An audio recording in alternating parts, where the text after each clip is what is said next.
Llegó el momento de comenzar con el TP de ambiental. Ojo, que no los engañe que es un TP muy tomado. No zafan de que les tomen ambiental en oral, en choice, en ningún momento. Así que, atención. Justo el primero cayó en tabaquismo, que es creo que el menos tomado dentro de ambiental, pero los que vienen después sí son los más tomados. Tabaquismo igualmente es sencillito, así que lo sacamos en un ratito. Y además de tabaquismo, ojo, repasen también alcoholismo, así que no lo vamos a dar en esta parte por el hecho de que ya se dio junto con nutricional. Pero al también considerarse como una patología ambiental por uno tomar el alcohol, lamentablemente puede ser preguntado en segundo parcial. No tan quisquilloso como se tomaría en primero, pero recuérdenlo, si denle una mirada. Nada, guarda, para que no los tomen por sorpresa. Así que vayan a buscarlo en la parte nutricional del primer parcial. Con respecto a tabaquismo, todos sabemos que por supuesto es una enfermedad ambiental, sistémica, afecta a todo el cuerpo, multifactorial, ¿sí? Es considerada como multifactorial, producida por el consumo de tabaco. Y de hecho es importante porque actualmente se ve mucho y sabemos que tiene mucha relación con algunas neoplasias. Por ejemplo, se ve que es responsable del 90% de los cánceres de pulmón. 90% es un montón. Sumado a, por supuesto, otras neoplasias, esófago, boca, faringe, laringe, ¿sí? Alteraciones a nivel del pulmón, como por ejemplo EPOC, enfermedad pulmonar obstructiva crónica, y algunas enfermedades cardiovasculares, mayor riesgo de infarto, agudo de miocardio, mayor riesgo de ACV, que ahora vamos a ver bien por qué. Así que es básicamente un factor de riesgo para muchas cosas.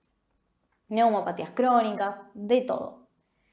¿Qué es lo que tenemos que saber? Bueno, la lesión es básicamente producida por el humo del cigarrillo, ¿sí? Y el humo podemos decir que tiene dos fases. Una fase particulada y una fase gaseosa, ¿sí? La fase particulada es aquella que tiene todo lo que son metales, ¿sí? Y químicos carcinogénicos y que contiene también nicotina. Y la gaseosa es todo lo que nos imaginemos que son gases. Vapor de agua, dióxido de carbono, monóxido de carbono y algunos otros gases que son toxinas para los cilios.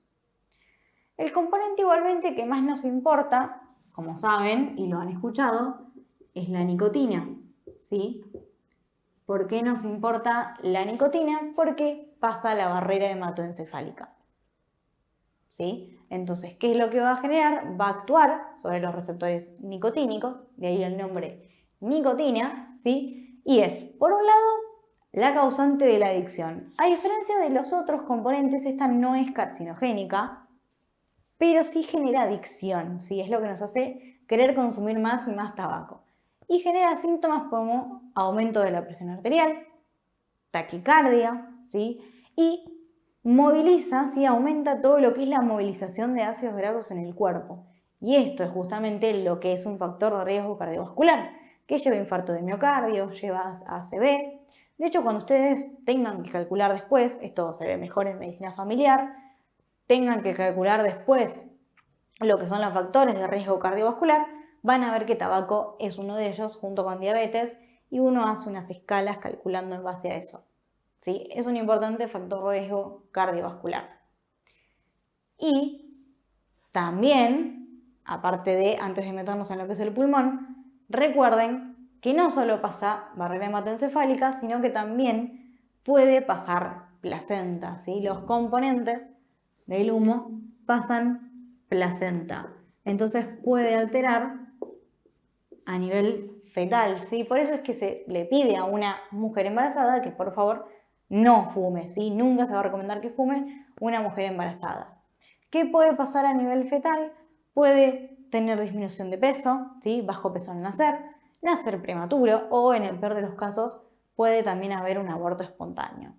Por supuesto también depende de en qué momento del embarazo se genere el consumo, si es pasivo o activo. Y ojo que no va solamente para los fumadores activos, es decir, aquellos que fuman.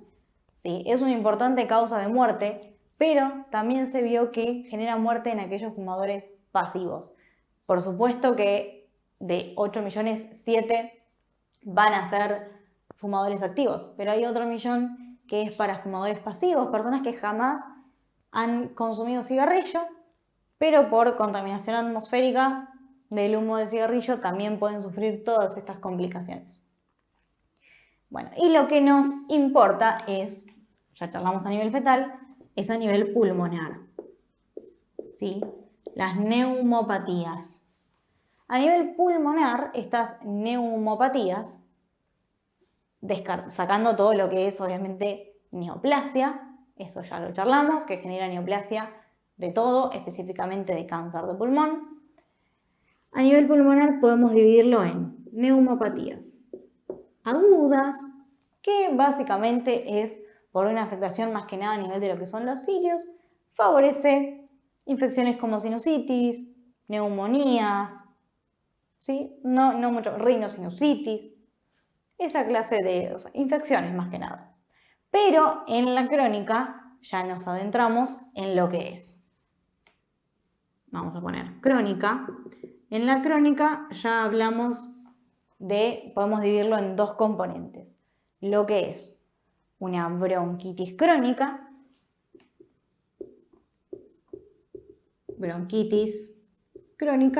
y lo otro, el enfisema, que lo hemos escuchado varias veces ya. La bronquitis crónica nos está hablando de que hay una inflamación, bronquitis, a nivel del bronquio, así que por supuesto es crónica, esto lleva mucho tiempo. Vamos a ver una hiperplasia de las células caliciformes, engrosamiento de la membrana basal y ojo, piensen que este engrosamiento es tan grande que incluso se puede ver engrosado con HIE, con hematoxilina y eosina, cosa que uno para ver un engrosamiento de la membrana basal vería con PAS. Por supuesto que con PAS lo veo mejor, pero imagínense lo tan engrosado que tiene que estar para que yo lo pueda ver directamente con HIE. Eso se engrosa muchísimo. Y por supuesto también puede llevar a fibrosis. Y esto genera una disminución en lo que es el flujo de aire. ¿Qué otra cosa puede generar? También se estimula la secreción a causa de todo lo que es la bronquitis crónica. Se estimula una secreción, lo cual favorece a infecciones. De hecho, se vio que hay hiperplasia de lo que son las glándulas seromucinosas, ¿sí? Subepiteliales que se encuentran.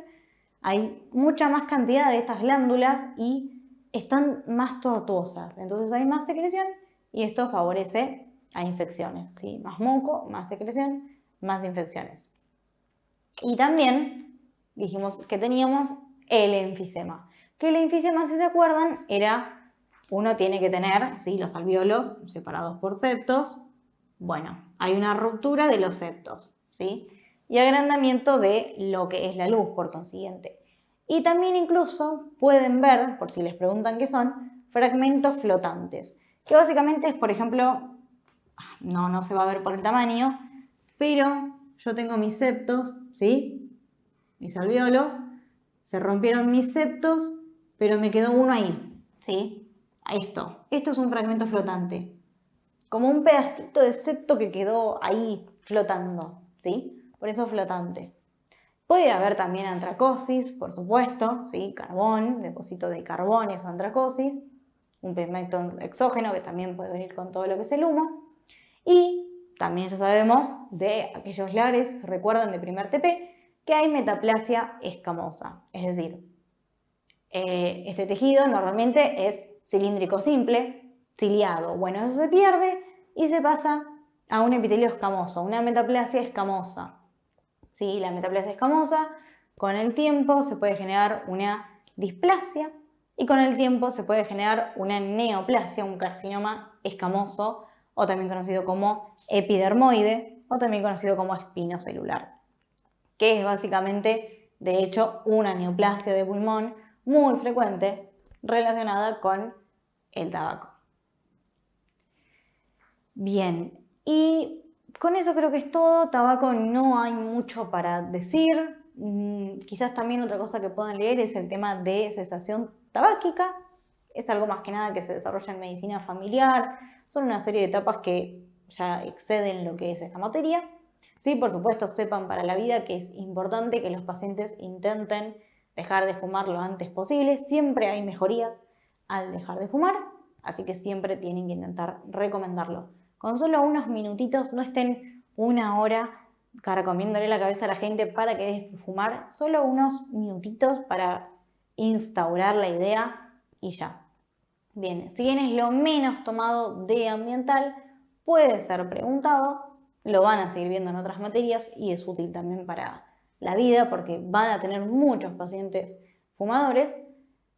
Y recuerden, como dije, dar un repasito a etilismo, ¿sí? O alcoholismo. Nos vamos a ver entonces en los metales, que son los próximos videos.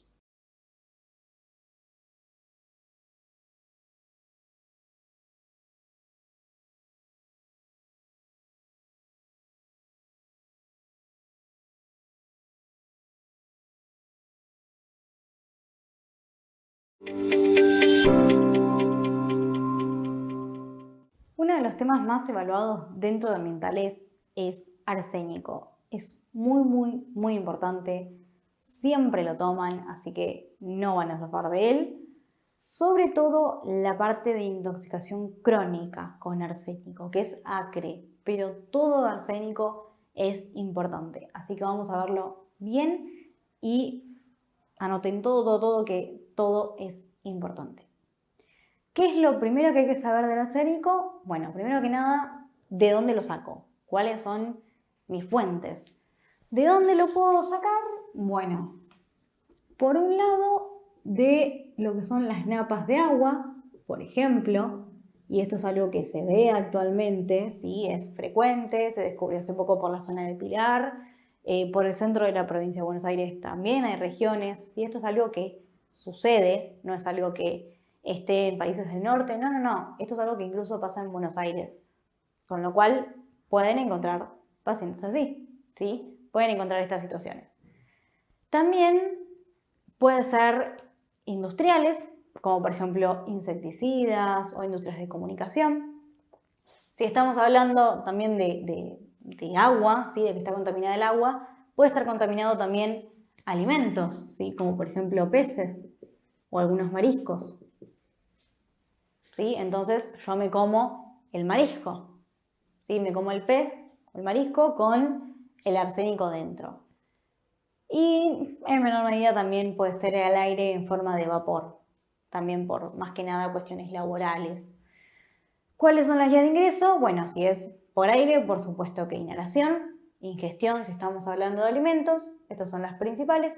Y por napas de agua puede ser, por ejemplo, también tengan en cuenta en lo de napas de agua la piel, ¿sí? Porque puede ser, por ejemplo, no solo de que yo me tomo un vaso de agua de la canilla contaminado, sino también de cuando me estoy bañando, ¿sí? O, no sé, riego las plantas, si estoy tocando las plantas, si riego con esa agua o en el piso y el niño camina por el piso. Pero tengan presente, por ejemplo, cuando te bañas, estás todo el tiempo bañándote con el agua del arsénico, porque eso es algo que pasaba donde yo vivía, así que todos ahora tenemos purificadores ahí, o es la idea. Bien, ¿qué es lo otro importante que tienen que conocer?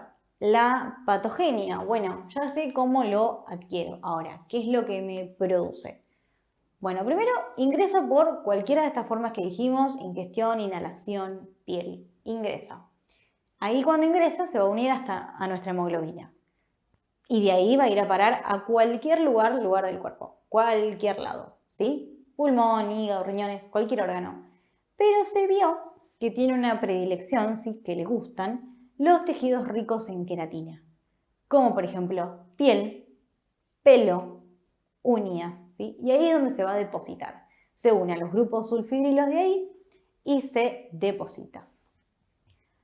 ¿Y qué es lo que va a hacer también en todos los tejidos? Entonces, se une por un lado a los grupos sulfidrilos.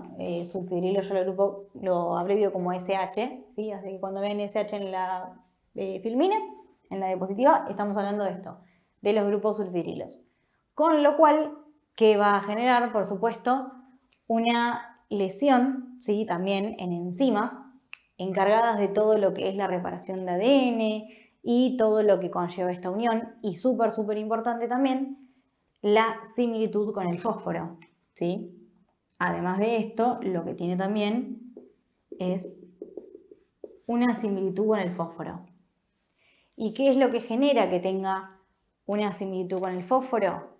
Bueno, piensen que el fósforo, sí, el fosfato, es súper útil en el metabolismo de un montón de cosas, como por ejemplo lo que va de la mano del ATP, ¿sí? Lo que es la glucólisis, el ciclo de Krebs, altera todo lo que es la respiración celular, inhibe la fosforilación oxidativa, generando todo lo que es un desacople, enzimas mitocondriales, enzimas encargadas de lo que es la reparación del ADN. A su vez también genera estrés oxidativo y aumenta los niveles de peróxido de hidrógeno. Todas estas cosas van a generar un daño, ¿sí? Y también induce, para colmo, una metilación en lo que es el ADN. Se metila el ADN, estaba inhibida la reparación, así que no lo reparo, y además inhibo todo lo que son las señales de transducción. Con lo cual, todo esto me lleva a lesiones irreversibles que me pueden generar riesgo de cáncer. Así que, importante que el arsénico puede llevar a neoplasias, ¿sí? A cáncer. Eso es re importante y ténganlo presente, ¿sí? Intoxicaciones crónicas tienen riesgo de cáncer. Por ejemplo, de cáncer de piel, por ser la piel una fuente frecuente de contagio, ¿sí? De exposición, perdón. Contagio es más para infeccioso.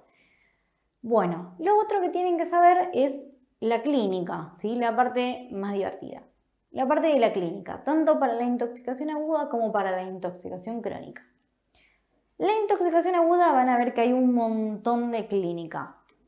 En realidad también va a depender de cómo fue la ingesta, ¿sí? No es lo mismo una ingesta aguda por alguna intoxicación por algún alimento, ¿sí? No es lo mismo, por supuesto, también si sos un bebé o si sos una persona grande. O bueno, si fue accidental, tomaste arsénico accidentalmente, homicida, el típico que se ve en las series o películas que le dan arsénico a alguien con la idea de matarlo y quedarse con la fortuna y esas cosas que vemos. Así que más que nada lo que está puesto en intoxicación aguda es toda la clínica que puede haber. Pero tengan presente que lo más frecuente es que se empiece primero con síntomas más que nada gastrointestinales. Y si hay alteraciones graves, como por ejemplo lo más grave sería en el sistema nervioso central, eso es más que nada post-agudo. Tenemos un agudo, que sería lo gastrointestinal, y post-agudo, que va entre 2 y 8 semanas. Post el consumo, ¿no? La intoxicación aguda. Y dentro de lo del sistema nervioso central, lo más frecuente es que sea una neuropatía, ¿sí? Afectación en el nervio periférico, que puede generar, por ejemplo, entumecimiento o hormigueos, y muy raro a nivel encefálico, pero raro. Más que nada se queda en lo que es hormigueo, entumecimiento y esas cosas. Y si pensamos en el típico caso de, típico de las series, ¿sí? De las películas en donde tomaron y me quisieron matar, básicamente tendríamos toda la clínica súper florida que está en las diapositivas, que es, por ejemplo, básicamente destroza todos los sistemas. A nivel gastrointestinal, piensen que es un metal, así que hay un sabor metálico como intoxicación por muchos metales, hay diarrea, erosión de las mucosas y sangrado por donde sea, vómito sanguinoliento, sangrado anal. A nivel cardiovascular también produce taquicardia, arritmia, vasodilatación, hipotensión, hipovolemia, incluso puede llevar a shock, ¿sí? Genera edemas, porque a nivel renal hay una intensa proteinuria y eso causa una disminución de la presión oncótica y genera edema. A nivel respiratorio, disnea, tos, dolor torácico, edema pulmonar, insuficiencia respiratoria, sobre todo si la intoxicación fue vía inhalatoria. ¿Sí? Si fue vía inhalatoria, va a ser mucho más florido lo respiratorio. Si fue vía digestiva, va a ser mucho más florido lo digestivo. A nivel del riñón, no solo proteinuria, que era lo que ocasionaba edema, o sea, pérdida de proteínas, sino también hematuria, sangre, puede llevar a insuficiencia renal aguda. A nivel de la sangre, rompe todos los glóbulos rojos, no solo que viaja, sino que los rompe, entonces hace hemólisis, pancitopenia, trastornos en la coagulación, que eso es lo que causa los sangrados. Y a nivel del sistema nervioso central, si es tan intenso, sí podría generar más que nada una encefalopatía, pero acuérdense que era raro y en el peor de los casos puede llevar a delirio, confusión, coma, ¿sí? No es tan frecuente, no es tan importante a nivel del sistema nervioso. Eso va a ser muy, muy, muy importante cuando veamos plomo, que es otro metal. También muy tomado, pero un poco menos que arsénico. Tengan más o menos eso en cuenta. Puede afectar cualquier órgano, ¿sí? Esto es sistémico. Bien, y con respecto a agudo, es más que nada saber eso, no es muy importante agudo. La que sí es importante es la intoxicación crónica. La intoxicación crónica se la conoce como ACRE, ¿sí? Que significa hidroarseniquismo crónico regional endémico. Abreviado, ACRE, pero es eso lo que está queriendo decir. Hidroarseniquismo crónico regional endémico. Esto obviamente es por estar constantemente durante mucho tiempo expuesto al arsénico, ¿sí? Por ejemplo, en provincias como Salta, Chaco, La Pampa, Buenos Aires, ¿sí? Estamos hablando de acá, no solo Salta y Chaco, La Pampa, Buenos Aires. Más que nada, en realidad puede estar en todo el país, pero más que nada se vio que mucho en lo que es la zona media del país, Buenos Aires, La Pampa, Córdoba, pero en realidad puede estar en cualquier lado del país. A lo que voy es que no piensen que no es algo que no está en Buenos Aires y que por ende no van a ver, porque sí, nunca vi, pero sí pueden verlo.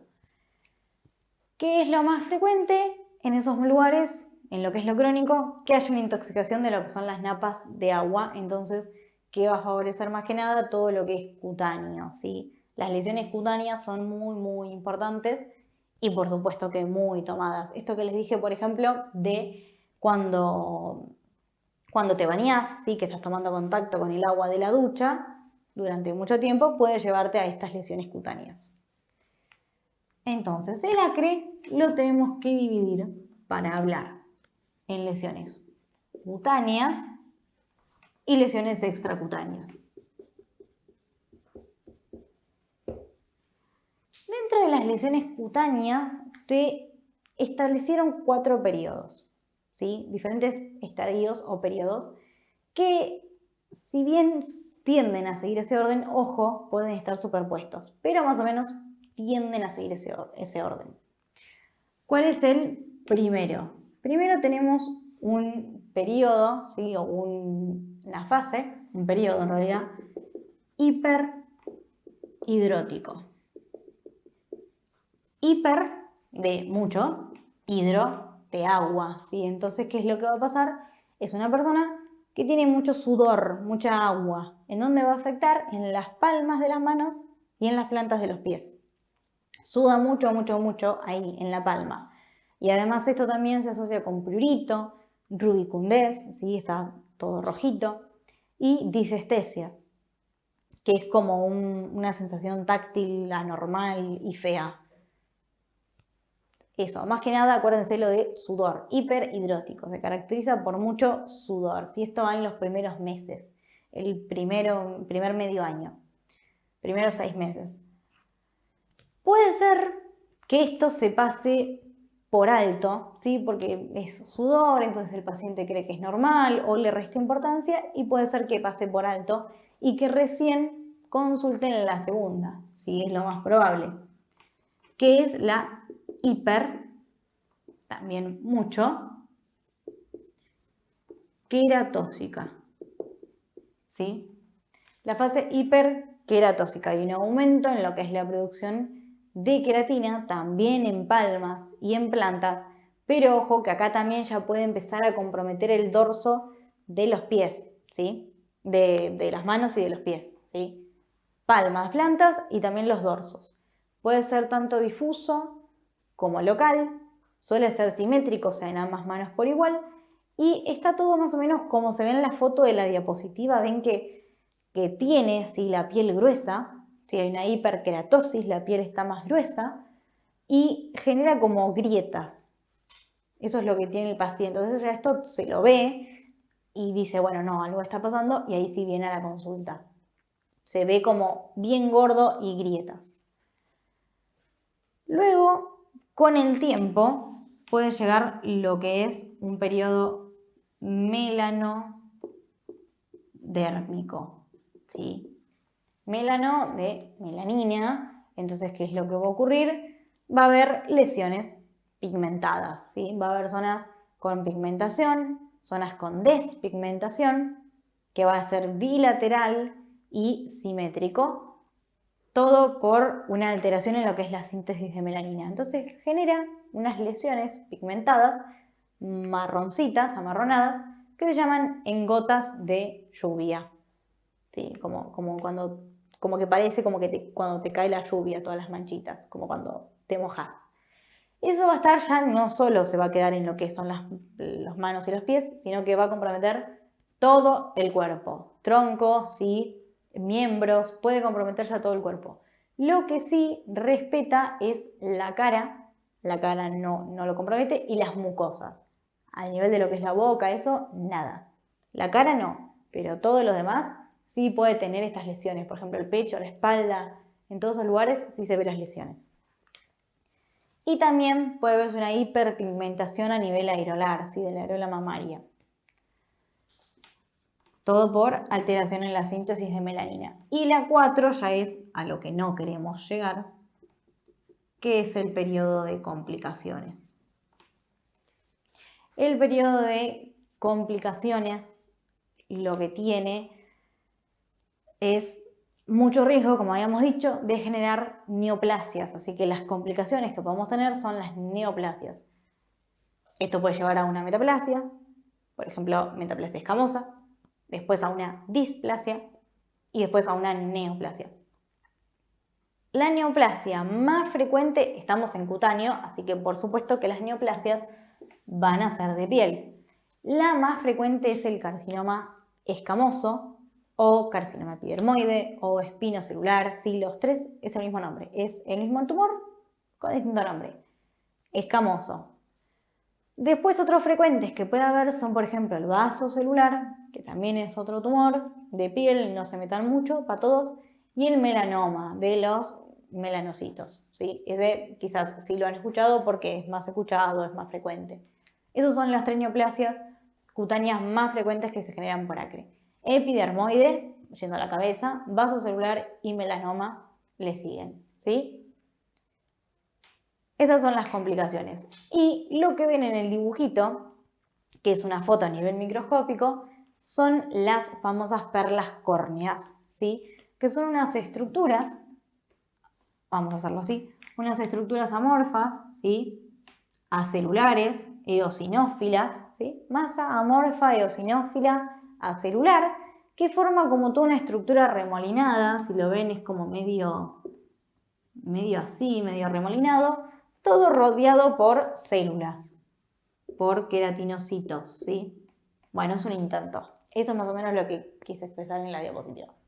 Eso que están viendo, esas bolitas rosas, ¿sí? Acelulares, eosinófilas que estuve describiendo, perlas córneas, es lo que uno vería en un carcinoma epidermoide, ¿sí? No solo por acre, por cualquier cosa. El tabaco, también la perla córnea. Cualquier cosa que genere carcinoma epidermoide se puede ver esta perla córnea, ¿sí? Eso es algo del epidermoide. Después vamos a hablar bien de lo que es el epidermoide en el TP de neoplasias, pero tengan presente eso. Eso es lo que están viendo y cuidado si les ponen ahí una perla córnea en el práctico. En realidad ahora la parte de perla córnea se pasó el carcinoma epidermoide a neoplasias, pero por si se los aparece en este TP o lo ven en el siguiente reactivo puesto ahí, se corre a neoplasias, pero guarda por si aparece ahí como curioso en la cursada. Pero eso es una perla córnea. Uno ve eso y tiene que pensar en carcinoma epidermoide siempre. Va directo a pensar en carcinoma epidermoide. Y después, esta es la pregunta más posible, típica pregunta de examen, háblame de acre, o, para ser más específicos, suelen preguntarte, háblame de las lesiones cutáneas de acre. Es una pregunta típica de examen. Y después, por otro lado, tenemos a nivel extracutáneo. Bueno, ya hablamos de la piel, lo que no es cutáneo. Y lo que no es cutáneo se puede también dividir en, bueno, cutáneo, pero neoplásico y no neoplásico. Porque no solo hace cáncer de piel, sino que recuerden que esto es algo sistémico, se distribuye por todos lados, así que también puede generar cáncer de otras cosas que nada que ver con piel. Por ejemplo, vamos a hablar primero de lo no neoplásico, ¿sí? ¿Qué puede generar?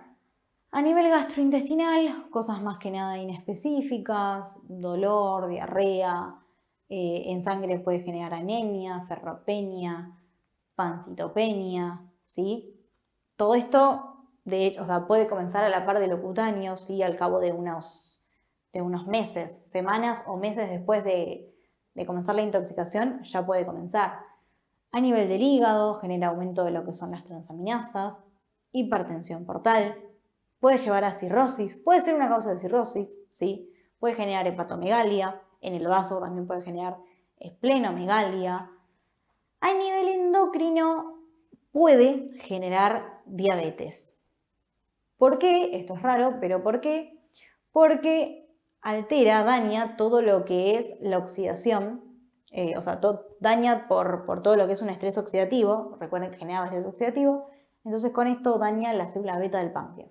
Y encima altera todo lo que es el transporte y el metabolismo, por lo de comprometer las enzimas que estuvimos charlando y unirse al grupo fosfato, de todo lo que es el transporte y el metabolismo de la glucosa. Así que puede favorecer a la diabetes. A nivel renal, insuficiencia renal, puede generar también vasculopatía periférica, que la vasculopatía periférica de hecho también favorece a la aterosclerosis y a gangrena de los miembros inferiores, esta vasculopatía, que se lo denomina esta lesión pie negro, también la gangrena del miembro inferior le pusieron pie negro en este caso. A nivel respiratorio puede generar, por ejemplo, enfisema o fibrosis, una fibrosis progresiva que genera una tos crónica en el paciente, pancitopenia a nivel hematológico, no recuerdo si lo dije, pero por si no lo dije. Y a nivel del sistema nervioso, recuerden que lo más frecuente es el sistema nervioso periférico, generando una o sea, muchas, neuropatía, nervios, muchos nervios están afectados. Y lo importante de esto es que es tanto sensitiva como motora, o sea, es una polineuropatía periférica, porque afecta a las partes distales, que de hecho afecta manos y pies, por eso se le dice en distribución de guantes y botas.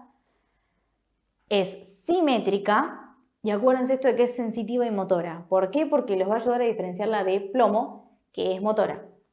Esta también es sensitiva, así que no solo que se afecta la parte muscular, sino que también tiene alteración en la sensibilidad térmica, en la sensibilidad dolorosa, en la sensibilidad táctil. Y bueno, en menor medida, raro, recuerden que era a nivel encefálico. Más que nada ahí son más que nada alteraciones en la memoria, alteraciones en la atención, más que nada eso, memoria, atención, no es algo tan notorio y acuérdense que es raro. Bien. Y nos quedó lo neoplásico. Bueno, dentro de lo que es lo neoplásico, ¿sí? Obviamente que piel es una de las que va a la cabeza. Las que no son piel que van a la cabeza, tenemos pulmón y hematológicas. Como por ejemplo leucemia, LMA, van a leer quizás, que es leucemia mieloide aguda, ¿sí? Luego, bueno, también le siguen otras, por ejemplo, de hígado, de vejiga, cualquier lugar del tubo digestivo, esófago, riñón, pero esas son las más frecuentes.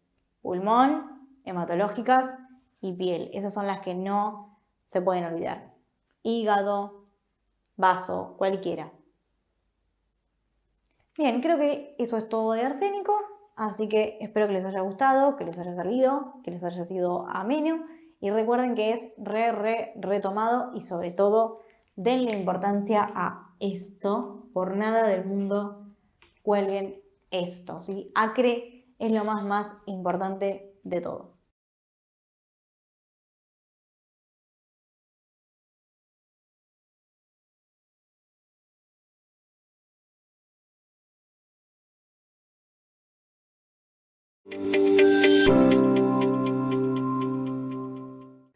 Continuando con las patologías ambientales y habiendo visto ya arsénico, vamos a ver otra patología ambiental también de mucho interés y sobre todo para ustedes porque es muy tomado, que es plomo, ¿sí? Un metal pesado, todos lo hemos escuchado alguna vez, más o menos sabemos de qué estamos hablando, pero por supuesto que seguramente no sepan qué es lo que pasa ante las intoxicaciones. Así que nos vamos a enfocar en eso. Un tip que les doy exactamente el mismo que para arsénico: prioricen la intoxicación crónica. En arsénico, si se acuerdan, era acre. Acá en plomo vamos a ver que se llama saturnismo.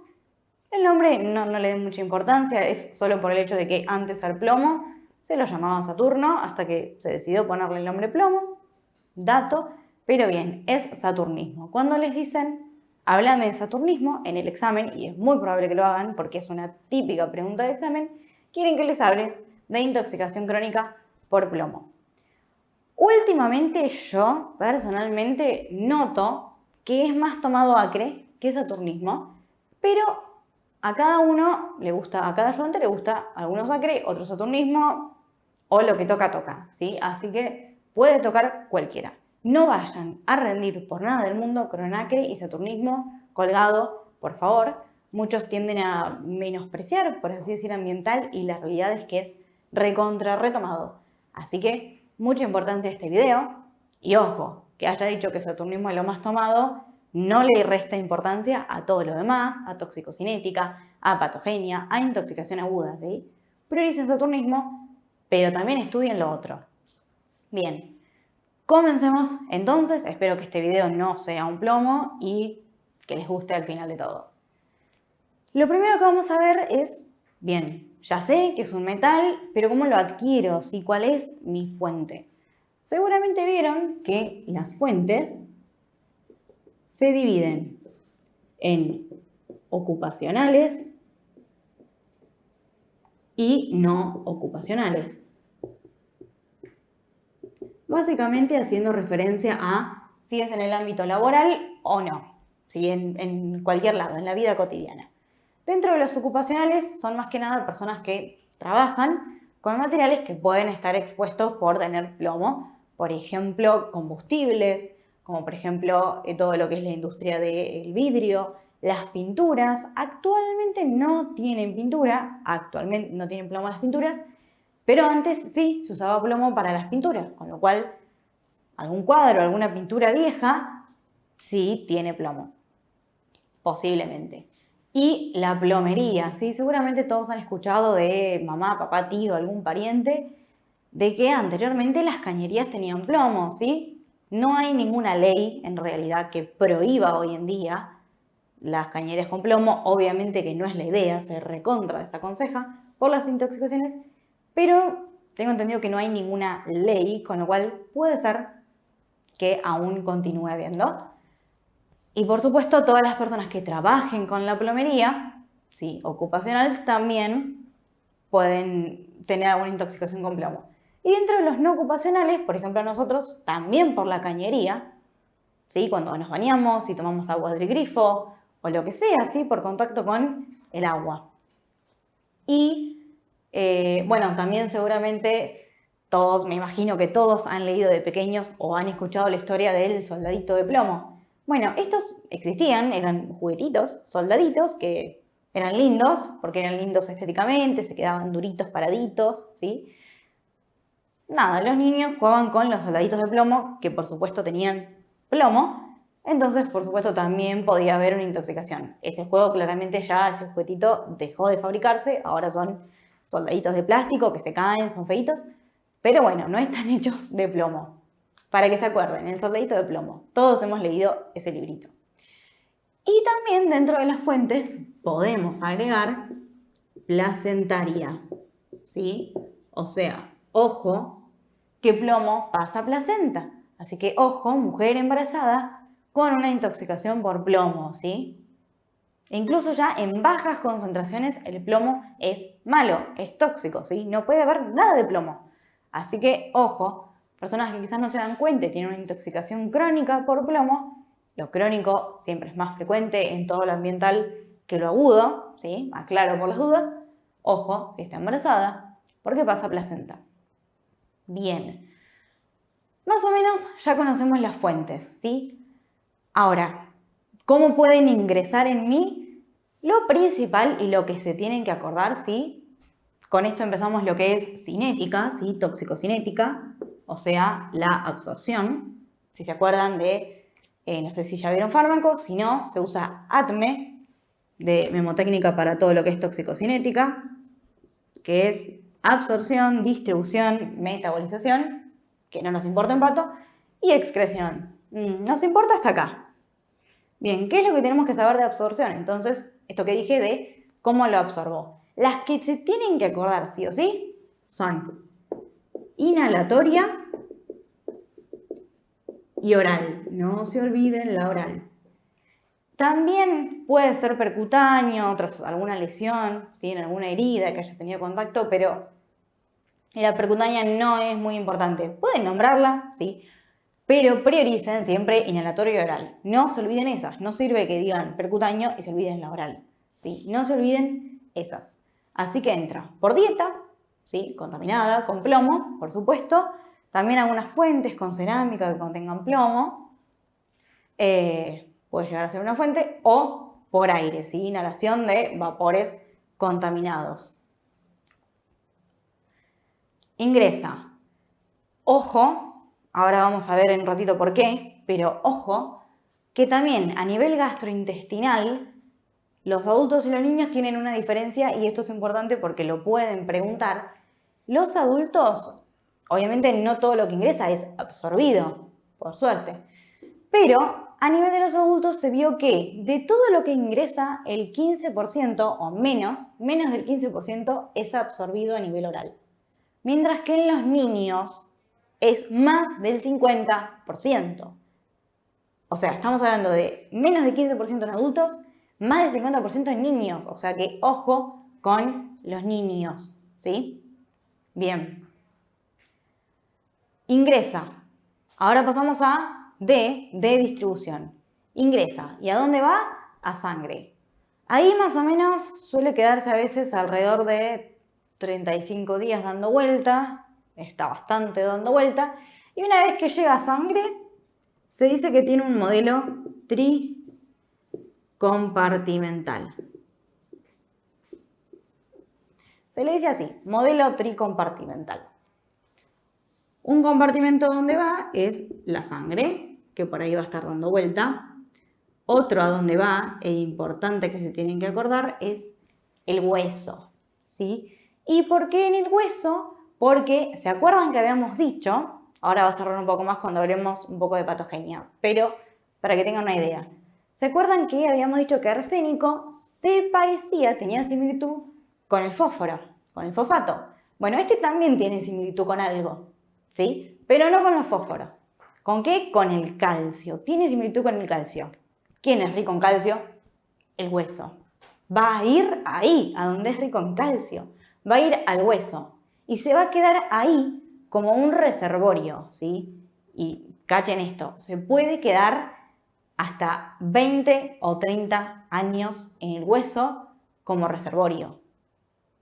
30 años, o sea, se queda ahí años. De hecho, por ejemplo, si está ahí en el hueso y el paciente tiene alguna fractura o algo, se libera y genera una plumbemia, plomo en sangre, porque justamente estaba ahí y lo rompiste el hueso y lo liberaste la sangre.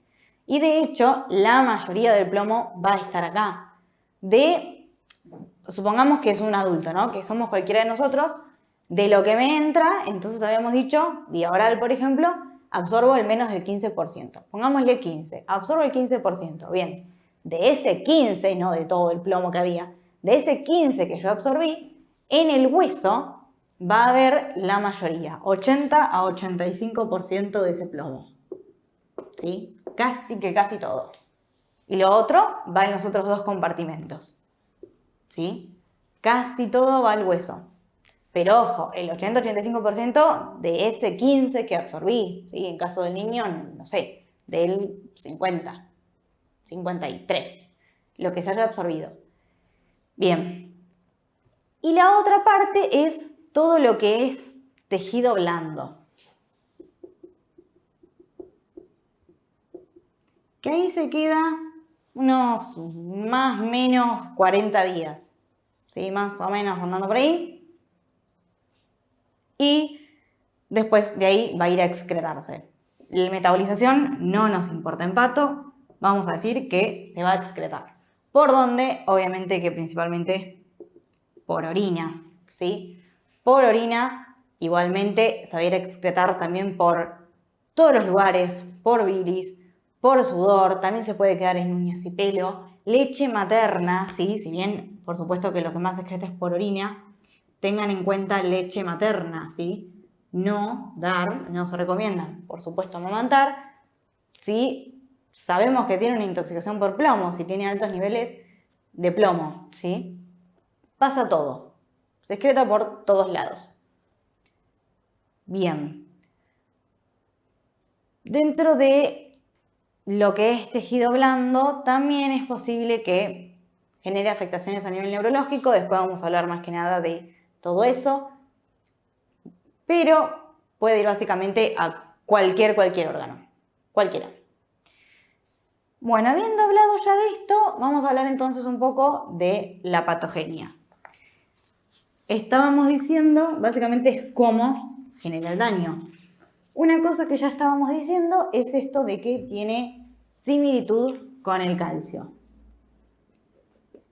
Tiene similitud con el calcio. Como el arsénico tenía para el fósforo, este tiene para el calcio. Entonces lo va a reemplazar en todo lo que el calcio, toda la vía metabólica donde el calcio actúe, lo va a reemplazar, ¿sí?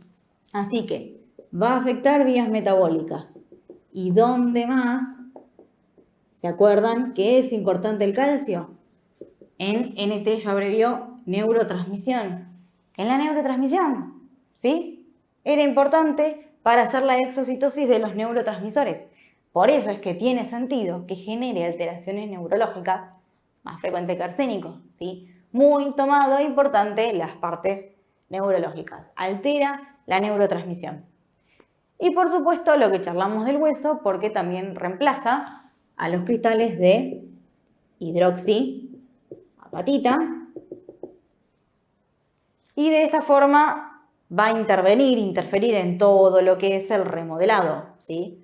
Va a retrasar la mineralización, va a impedir la correcta curación, el correcto sanado de las fracturas.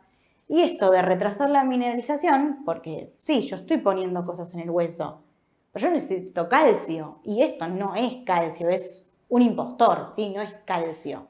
Entonces no me sirve para mineralizar. Por eso es que en niños también puede generar retraso de crecimiento, ¿sí? No me sirve a mí eso para mineralizar.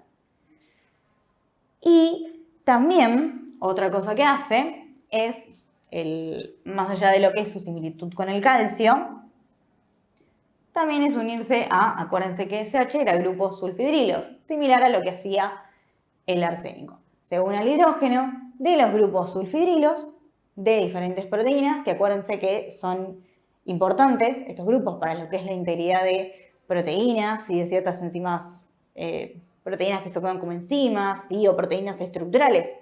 Entonces también va a afectar todo eso. Eso con respecto a lo que es su patogenia. Y por esto justamente lo de hidroxiapatita era de por qué tenía más tropismo por el hueso y se iba a almacenar ahí.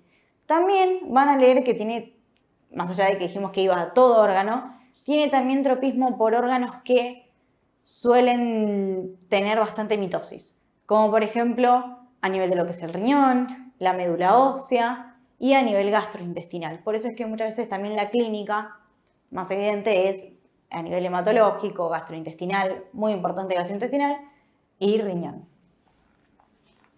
Bueno, pasando entonces a lo que es la parte clínica, vamos a comenzar hablando de lo que es la intoxicación aguda primero y después vamos a pasar al famoso saturnismo. Dentro de lo que es la intoxicación aguda, esto no es tan sistémico como veíamos en arsénico, que cuando comparen bien las diapos van a ver que era bastante destructivo todo, sino que la intoxicación aguda va a depender y va a quedarse más que nada en por dónde fue la absorción. Es decir, si la intoxicación fue vía inhalatoria o fue vía digestiva, vía oral. Si fue vía inhalatoria, por supuesto que va a generar más que nada sintomatología respiratoria, irritación, tos, disnea si al paciente le cuesta respirar, alveolitis hemorrágica, pero más que nada todos síntomas inhalatorios. Y si es digestivo, todo lo que es diarrea, dolor abdominal, ¿sí? Puede ser que genere manifestaciones neurológicas, más que nada si la vía es digestiva. Si es inhalatoria, esto igualmente en concentraciones un poco más grandes y sobre todo si es inhalatoria tienen que ser concentraciones grandes para poder generar manifestaciones neurológicas, pero puede llegar a ser, así que de las dos luego termine en manifestaciones neurológicas. Acuérdense que es más frecuente si es por vía digestiva, como por ejemplo todo lo que es neurológico, ¿sí? Como letargo, irritabilidad, ataxia. Puede ser que progrese a convulsiones, en el peor de los casos coma, pero bueno, más que nada son cosas así. Pero suele quedarse en lo que es la clínica de lo que lo genera, de dónde fue su absorción, mejor dicho, perdón.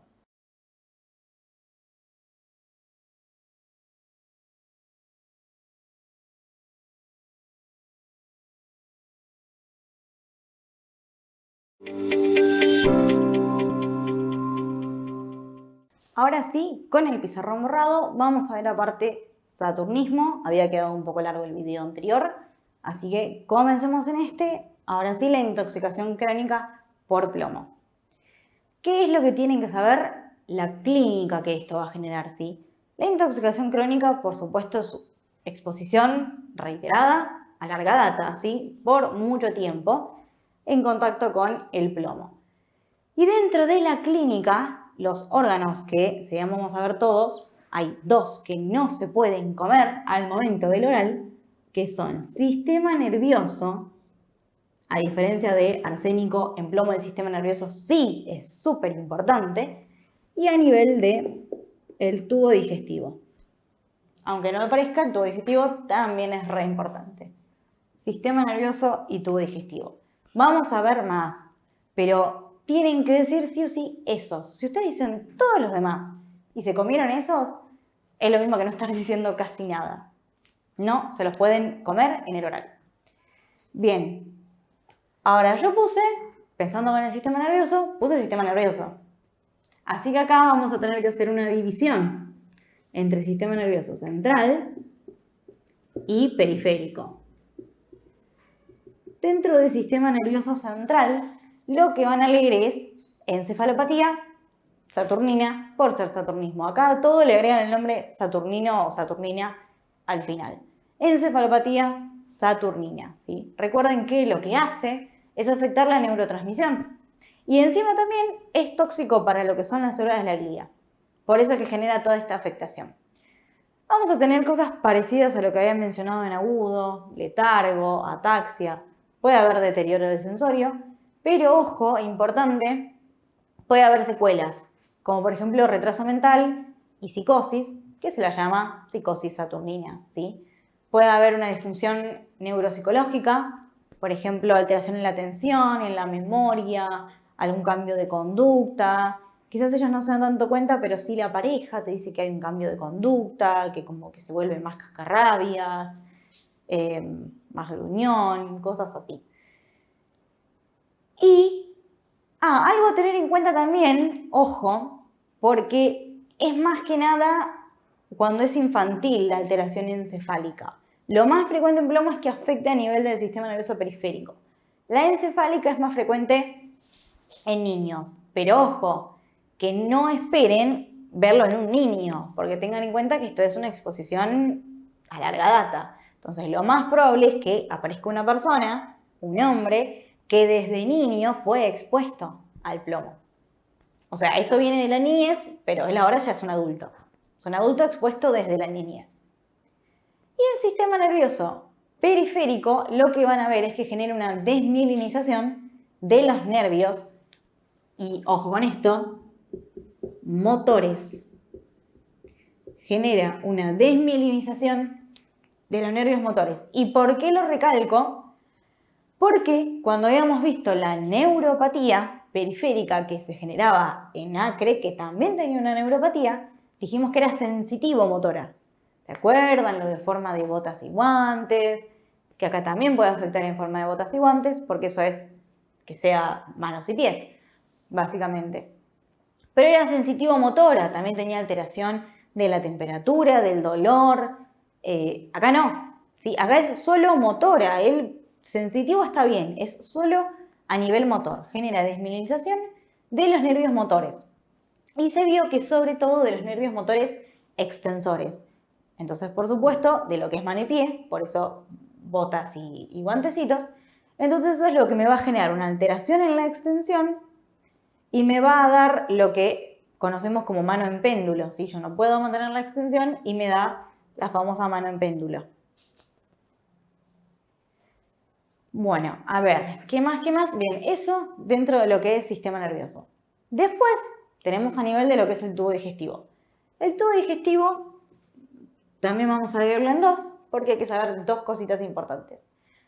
Lo primero, no es importante, pero es un dato y algo que uno lo puede ver a simple vista mirándolo al paciente, que es lo que se conoce como ribete de Burton. Lo van a leer. Ribete, este es Burton, y ojo, porque Mercurio también tiene algo parecido, pero que tiene otro nombre. Ribete de Burton es el de plomo.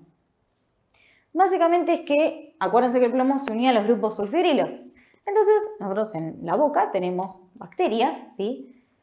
Se une a lo que son nuestros grupos sulfurilos y genera como una coloración media parduzca en lo que es el cuello dentario, ¿sí? Si recuerdan, tenemos, bueno, los dientitos acá. Bien en el cuello dentario genera una coloración media parduzca. Como un color medio metalizado, se puede ver, no color metal, pero un color medio parduzco, medio grisáceo, metalizado un poquito. Y lo otro es el famoso, y este es re importante, cólico, que por supuesto se lo llama cólico saturnino, porque estamos hablando de Saturno y dije que a todo le poníamos Saturnino o Saturnina al final. El famoso cólico saturnino. Y entiéndanlo porque lo van a preguntar en pato, lo preguntan en toxicología, siempre preguntan eso. Lo que ocurre es que a nivel de lo que es, esto pasa tanto a nivel del músculo liso gastrointestinal como del músculo cardíaco. Lo que pasa es que se inhibe, ¿sí?, lo que es la bomba sodio-potasio y aumenta la de sodio-calcio. Entonces lo que va a generar esto de sodio-calcio, contracción, genera una intensa contracción, ¿sí? Tanto a nivel gastrointestinal como a nivel cardíaco, así que el que sigue va a ser corazón, ya que lo nombramos. Pero ahora estamos acá. A nivel gastrointestinal genera eso, una intensa contracción, ¿sí? Y van a ver que lo que hace es que tiene una hiperestesia a lo que es la palpación, no se ve la panza, pero tiene una hiperestesia, ¿sí?, a la palpación superficial y calma con la profunda, ¿sí? Hiper es mucho, le duele, ¿sí? Le duele cuando lo tocas, pero cuando aprieta mejora, le calma el dolor, ¿sí? Toco y le duele, aprieto y disminuye. Cosa opuesta a lo que uno vería, por ejemplo, en una apendicitis, que si ustedes aprietan a un paciente con apendicitis, va a gritar de dolor, ¿sí? Va a doler mucho. Acá es al revés, cuando aprietan, mejora. Esa descripción así de hiperestesia a la palpación, ¿no?, típica pregunta de toxicología, para que lo tengan en cuenta cuando la cursen también. Es eso, acuérdense eso de toco y me duele, aprieto y mejora. Bien. Y a nivel cardiovascular, ¿qué dijimos? Que hacía contracción. Y eso entonces, ¿qué puede llevar? A hipertensión arterial. Acuérdense de la hipertensión arterial. También puede llevar a arritmias y otras alteraciones. Hipertensión arterial y arritmias. Lo más relevante es sistema nervioso y tubo digestivo, ¿sí? Acuérdense el cólico y acuérdense la neuropatía. Y las demás, estas que vienen ahora, si se las saben, por supuesto que mucho mejor. Otro importante también, que vamos a meter acá dentro de los primeros, es a nivel del hueso. ¿Qué es lo que puede pasar? A nivel del hueso, lo que van a ver, si ustedes pueden tomar una radiografía y van a ver en la metáfisis de los huesos largos una línea, ¿sí? Bien hiperintensa, hiperdensa, o sea, blanca. Van a ver una liñita blanca, que se lo conoce como líneas de plomo o bandas. Son rayas bien radiopacas a nivel de lo que es la metáfisis, que se le dice líneas de plomo o bandas de plomo. Es eso, es algo que ustedes ven a nivel de lo que es la radiografía. Y ya habíamos hablado también de que a nivel óseo, no se entiende mucho que es un hueso, pero bueno, es un hueso. A nivel óseo, sería algo más o menos así, van a ver que hay un retardo en lo que es la mineralización, así que acuérdense que como hay alteración en la mineralización, los niños tienen retardo de crecimiento. A nivel óseo, ¿qué otro órgano podemos hablar? A nivel, por ejemplo, renal. Vamos a borrar este y sigamos con los otros. A ver, a nivel renal. A nivel renal vamos a dividirlo en una nefropatía aguda y una nefropatía crónica. La nefropatía aguda va a haber más que nada aminoaciduria, glucosuria, alteración en todo lo que es el transporte de iones, y todo debido a una inhibición de lo que es la fosforilación oxidativa. Aminoaciduria, glucosuria, alteración en el transporte de iones. Pero todavía esto es reversible. Ahora, la crónica, ya sí vamos a estar más complicados porque ya va a ser irreversible. ¿Por qué? Porque tiene fibrosis, fibrosis intersticial, disminuye el filtrado glomerular, hay insuficiencia renal crónica. Y dentro de lo que es el riñón, también podemos hablar de, si se acuerdan del primer parcial, lo que era gota, ¿se lo acuerdan? Bueno, acá se llama gota saturnina, cuando es por plomo, cuando es por saturnismo. Que si se acuerdan, la gota era por una hiperuricemia, un aumento en ácido úrico. Entonces lo que pasa es que a nivel renal el plomo impide la eliminación de ácido úrico. Entonces elimino menos ácido úrico, tengo hiperuricemia y eso me da gota. ¿Sí? La enfermedad que habíamos visto inflamatoria en primer parcial. Gota saturnina. Que acá en este caso obviamente no voy a tratar la gota como yo trataba la gota que vimos en metabólico. Acá yo lo que tengo que tratar es el plomo. Cuando solucione lo del plomo, listo, la gota se me soluciona también. Eso a nivel renal. A nivel hematológico, ¿sí? O sea, sangre. ¿Qué es lo que vamos a ver a nivel de lo que es la sangre? Puede haber anemia, ¿sí? Anemia hipocrómica, microcítica, ¿sí? Van a ser chiquititos, van a ser claritos esos eritrocitos, anemia. Vamos a poner anemia microcítica, hipocrómica, como para que se acuerden. ¿Todo esto por qué? Porque va a haber un déficit de hemo. Piensen que dijimos que se iban a inhibir un montón de enzimas, entre ellas las enzimas encargadas de captar hierro, con lo cual el hierro no se une al hemo, no tengo una correcta síntesis de hemo, tengo déficit de hemo. Y por otro lado, voy a ver algo, y que está ahí en la fotografía en la diapositiva, que son eritroblastos que tienen como un puntillado basófilo. Es un eritroblasto que tiene muchos puntitos. Van a haber muchos puntitos basófilos. Es bastante frecuente de verlo. Básicamente estos son agregados de ribosomas que solo se sabe que ocurren por una intoxicación por plomo. Son todos agregados de ribosomas que están ahí y que ocurren por intoxicación por plomo. Y después, por supuesto, otras cosas que puede haber. Bueno, sabemos que pasa placenta, así que puede generar efectos teratogénicos, puede generar infertilidad, puede ser cancerígeno, ¿sí? No es tan marcado y no tiene una especificidad por algún cáncer, como por ejemplo vimos en arsénico, que hay mucho cáncer de piel, de pulmón, leucemia, pero sí también se lo considera como carcinogénico. No mucho más de lo que es saturnismo. Recuerden priorizar siempre lo que es a nivel del sistema nervioso central y a nivel de lo que es digestivo, el cólico, a nivel de lo que son los huesos, no mucho más.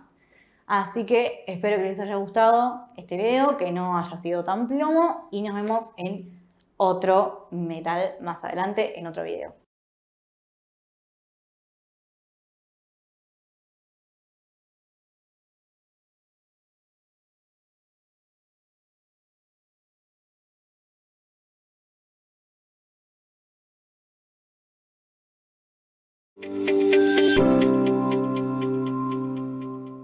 Último metal que vamos a desarrollar es mercurio. No es tan importante como los otros dos, como arsénico y como plomo, pero la idea es que tengan todo lo más completo posible y que vayan al examen sin encontrarse ninguna sorpresa.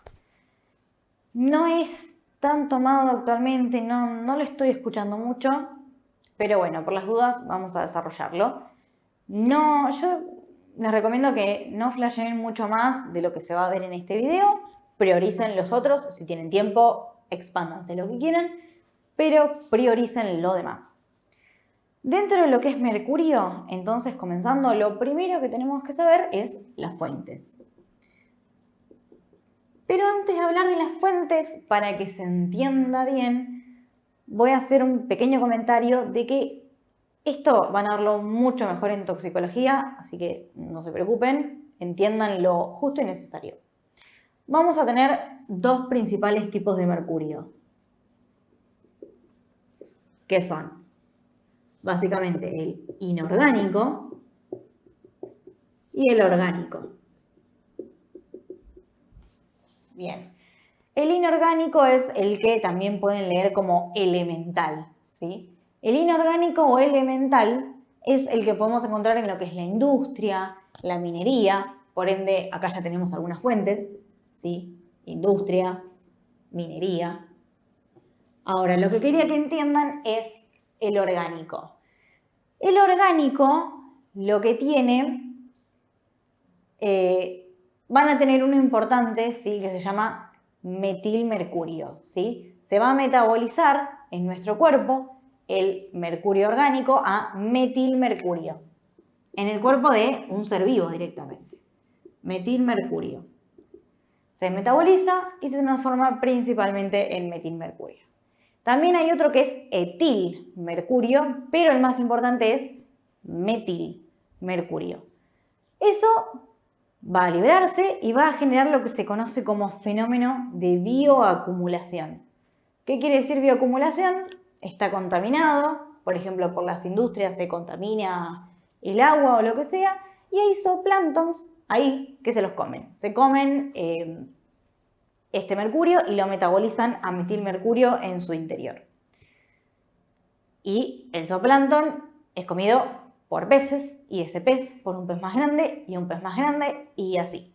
Entonces nosotros ¿qué hacemos? Nos comemos el pez con mercurio. Pero yo les había dicho que había un fenómeno de bioacumulación. ¿Qué quiere decir? Que es como que se va potenciando y se va acumulando y potenciando. O sea, cada pececito tiene más que el pez anterior, del que fue comido. El pez que se comió el zooplancton tiene más, porque metabolizó más metilmercurio.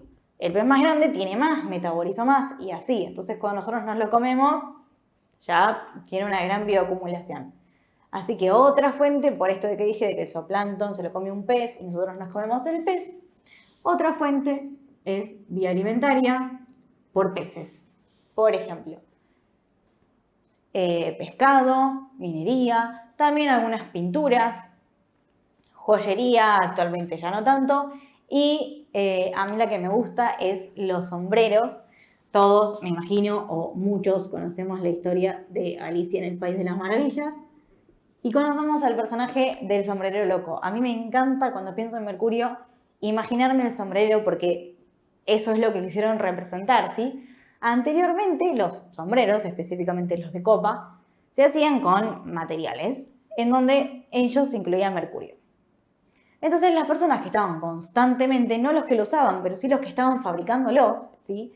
Estando todo el tiempo con esos materiales haciendo los sombreros, estaban constantemente expuestos en forma crónica al mercurio y eso era lo que le generaba la sintomatología a estos sombrereros, representada hermosamente en el sombrerero loco de Alicia. ¿Sí? Ahora cuando veamos la parte de intoxicación crónica, van a detectar quizás algunas cositas en él, pero piensen en él, ¿sí? Es un sombrerero loco.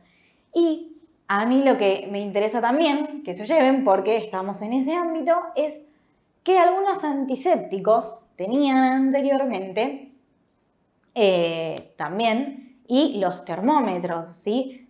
Todos conocemos, hemos usado 1000 veces los termómetros que adentro tienen mercurio, ¿sí? Nunca nos ha pasado nada, pero que no se llegue a romper, ¿sí? Todos hemos usado, la mayoría tienen en su casa, yo tengo en mi casa un termómetro de mercurio, no solo para el cuerpo, sino que también mis abuelas, por ejemplo, muchas personas tienen esos que se ponen afuera para la temperatura ambiente.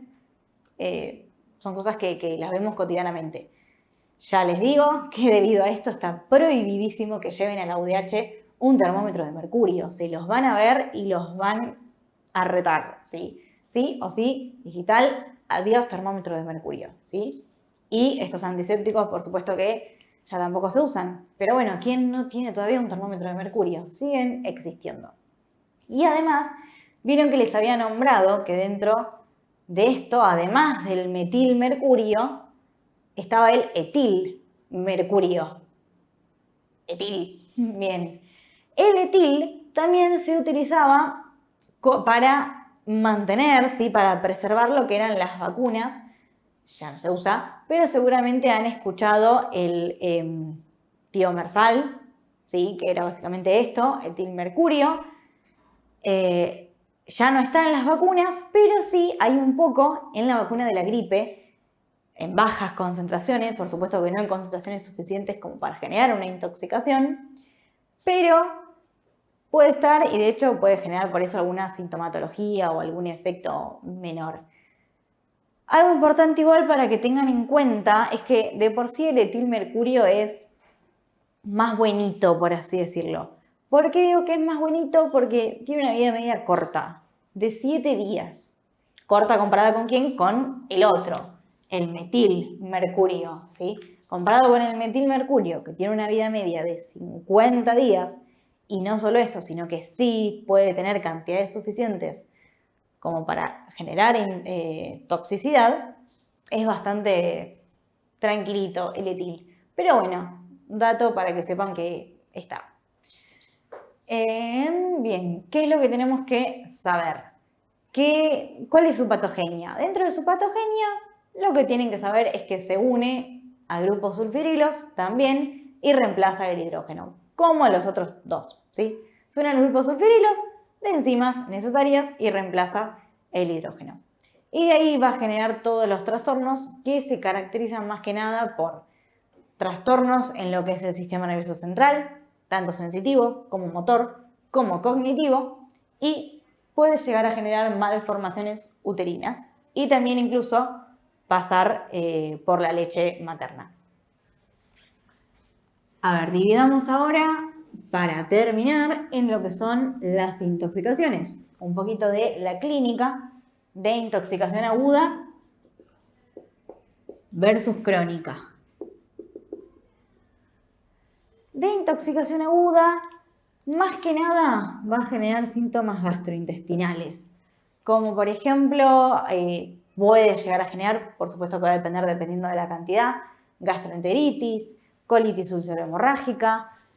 A nivel del riñón puede generar necrosis tubular, insuficiencia renal, puede generar a nivel de lo que son los pulmones, edema pulmonar. A nivel cutáneo puede llevar a una erupción, ¿sí? Un rash cutáneo, una erupción. Como grave puede llevar a shock, dependiendo por supuesto de la intoxicación. Y lo crónico, que es lo más frecuente, tampoco es que actualmente la intoxicación crónica, la intoxicación por mercurio sea frecuente, pero, por ejemplo, imaginemos esto que les he dicho del sombrerero, la intoxicación crónica siempre tienden a ser más frecuente que las agudas. ¿Cómo lo recuerdan al sombrerero? Si prestaron atención, está mucho temblando, ¿sí? Está como siempre moviéndose, temblor, no es que está haciendo así, pero siempre tiene como un leve temblor, ¿sí? Tiene cambios en lo que es la conducta, cambios de conducta, es como con pérdida de atención, medio como que puede tener alucinaciones, como bastante ido, ¿sí? Más o menos así. O sea, es como que al revés de el de plomo, que quizás se ponía un poco más cascarrabias, este como que está en su mundo feliz. Tiene alucinaciones, un poco de psicosis, como más así. Por supuesto que también puede llevar a insuficiencia renal crónica, el riñón también. Puede llevar a lo que es la caída, ¿sí? Caída de básicamente todo, caída de pelo, caída de uñas, caída de los dientes. De hecho, en los dientes, ¿se acuerdan que cuando vimos plomo dije que había algo que era ribete de Burton? Bueno, este también tiene un ribete en los dientes que se llama ribete, pero este es de Gilbert, ¿sí? Es también una coloración a nivel de lo que es el cuello dentario y ya empieza también a comprometer un poco más, pero se lo denomina como ribete de Gilbert. También es un ribete, una coloración más azulada, azulada negruzca, no tanto grisácea, sino más azulada a nivel de lo que es la corona dentaria. Bien, no mucho más. Mercurio no es de lo más relevante, con que sepan esto para un oral ya me parece suficiente. El que quiere complementar con la bibliografía del Robbins es bienvenido, pero prioricen más que nada los otros. Espero que les haya gustado, que se acuerden del sombrerero, un hermoso personaje que todos queremos, y nos vemos en otro próximo video. Con esto terminan los metales, pero veremos con qué otras patologías ambientales nos encontramos.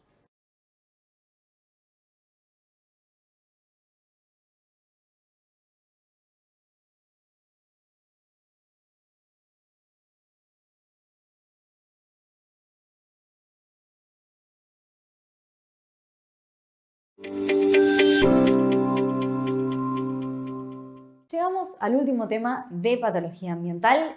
Espero que no estés cansado porque es nada más y nada menos que el tema más importante de este TP y uno de los temas más importantes del parcial en sí.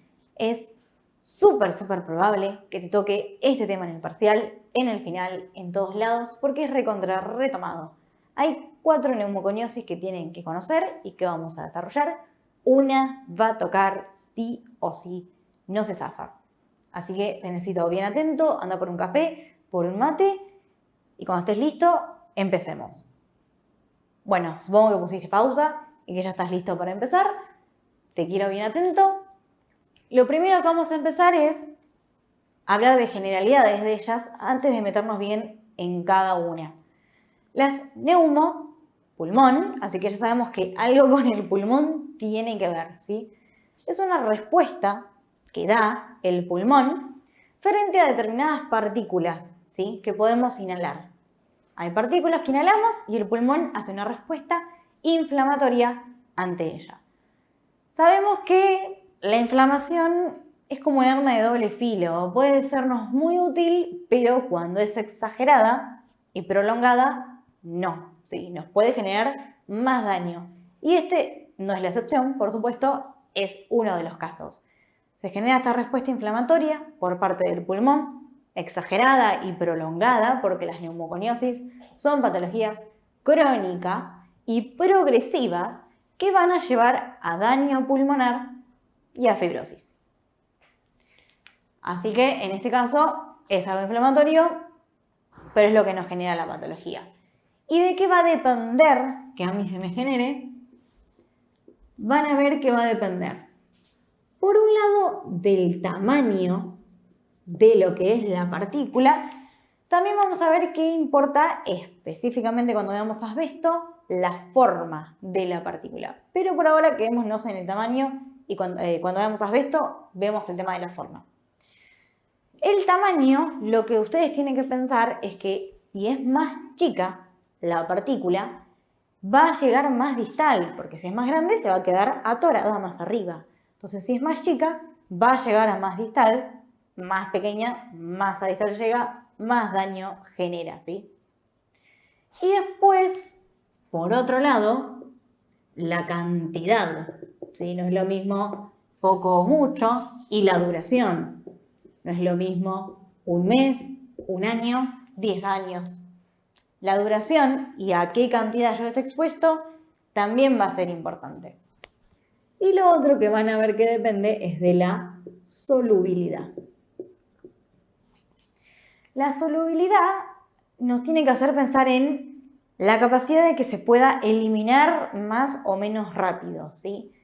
A lo que voy es, si la partícula es más pequeña, es más soluble, porque yo la puedo eliminar más rápido, más fácil. Si bien lleva más distal, la puedo eliminar más fácil. Entonces, tiende a generar algo agudo, porque ya está, yo la eliminé de mi cuerpo, y listo.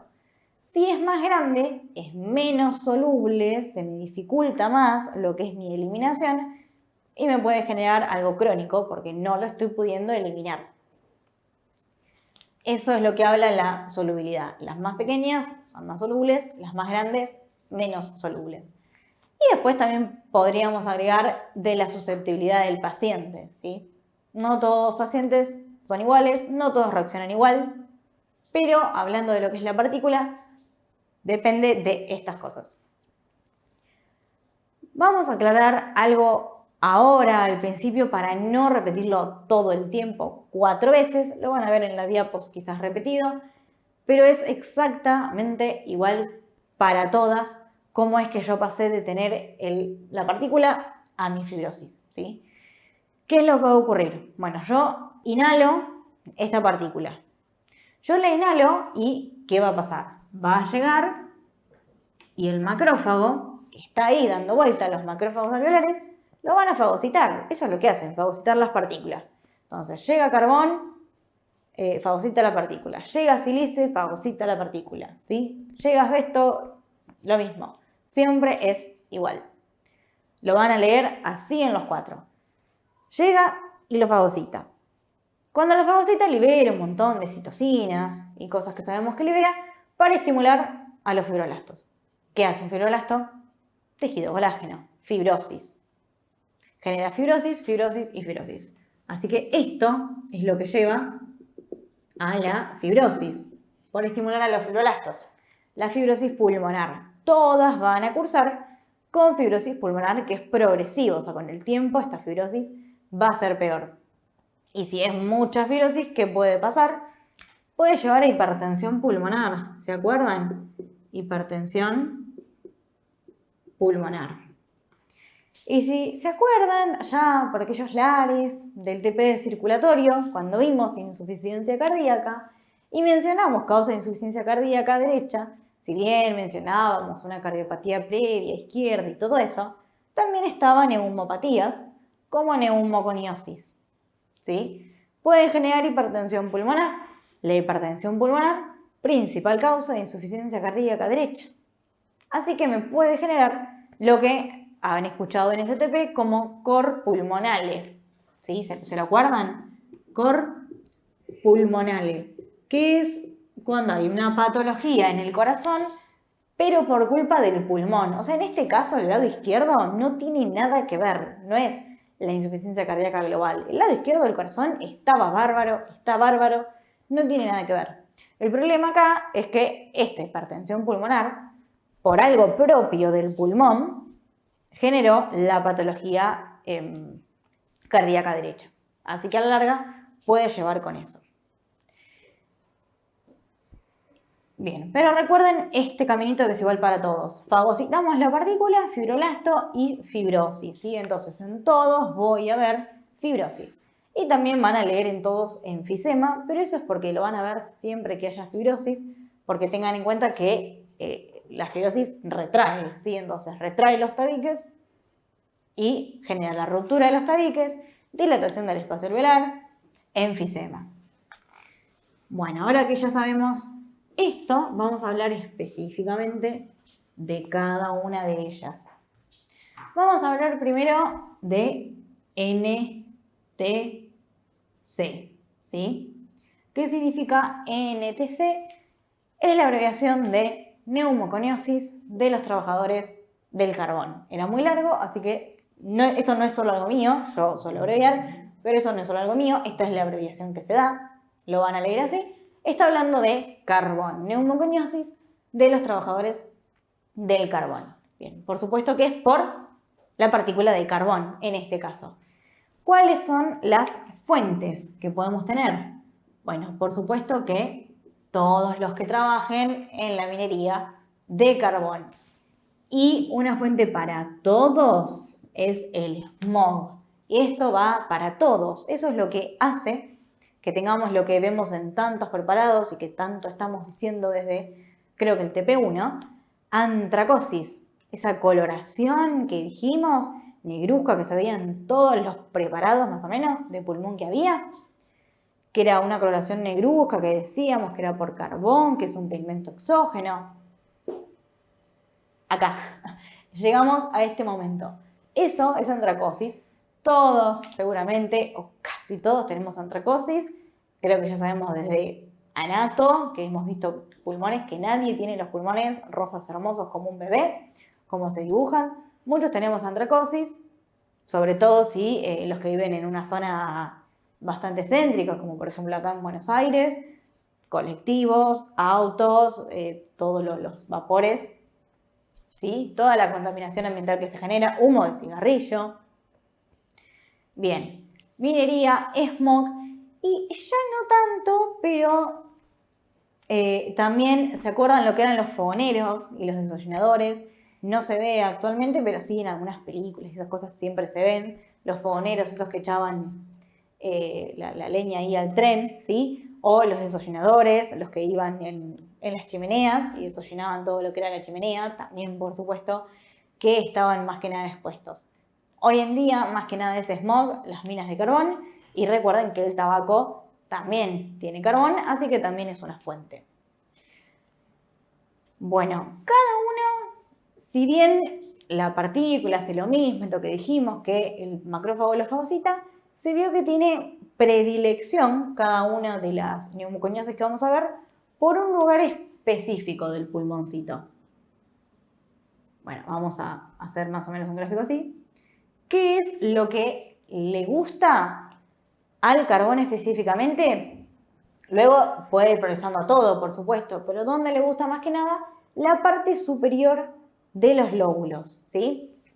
Entonces, si lo dividimos en lóbulos, sería acá, parte superior de cada lóbulo, parte superior, perdón, puse inferior, parte superior, parte superior, parte superior. ¿Sí? Ahí es donde le gusta, este dibujo está más lindo en la diapositiva, ir a la parte superior de los lóbulos. Y lo otro que tienen que saber, para todas tenemos que saber lo mismo, fuente, dónde va y cuál es la clínica, qué es lo que hace. La clínica se puede dividir en 3 patologías, por así decirlo, 3 cosas que pueden ocurrir. Una es la antracosis, la famosa antracosis que tanto estamos nombrando hace un montón.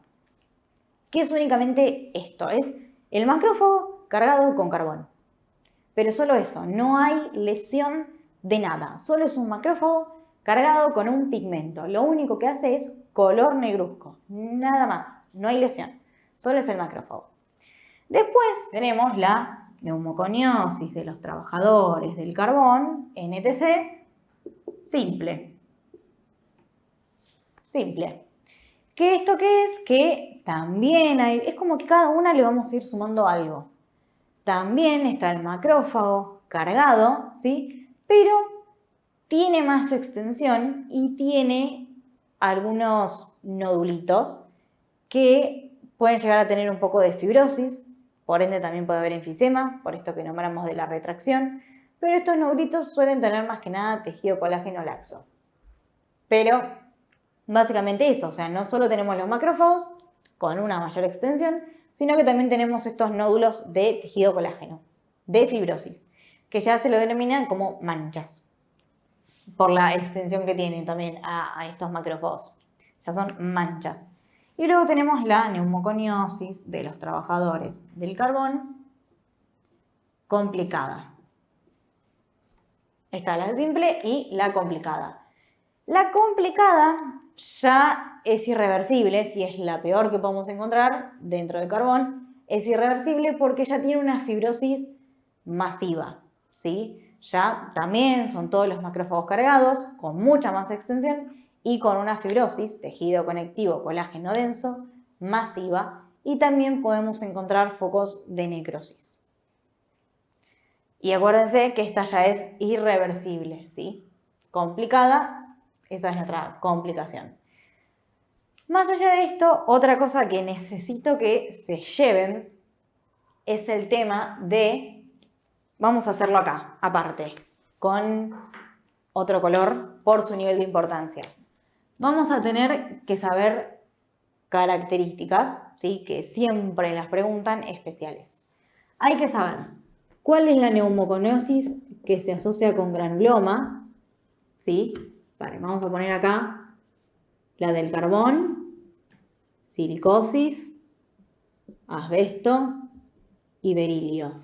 Hay que saber cuál es la que se asocia con granuloma, cuál es la que se asocia con tuberculosis y cuál es la que se asocia con, acuérdense que CA es neoplasia, ¿sí? Es cáncer. Bien, esto que quede bien claro este cuadrito, quedó más o menos, pero bueno, ustedes lo tienen mucho más lindo en la diapositiva. La del carbón, ¿nombramos granuloma en algún momento? No. ¿Nombramos tuberculosis? No. ¿Nombramos cáncer? No. No hace ninguna de estas tres cosas. Ahora, hay otras que sí. No hacen esas cosas, ¿sí? Es la más buenita, por así decirlo. Es la que no hace nada. Ahora vamos a ver que las otras sí se van a asociar a algo de eso. Y las asociaciones se las tienen que acordar. Carbón por ahora no se asocia con nada. Solo es esto que dijimos. Y por ende, como suena más insulsa, por así decirlo, es la menos tomada de las cuatro, ¿sí? Es muy probable que les digan, háblame de silicosis, háblame de asbestosis. Silicosis y asbestosis son las más tomadas. Obviamente, todo neumoconiosis es re importante, pero hay un favoritismo por silicosis y por asbestosis. Bien, pasemos ahora a S de silicosis.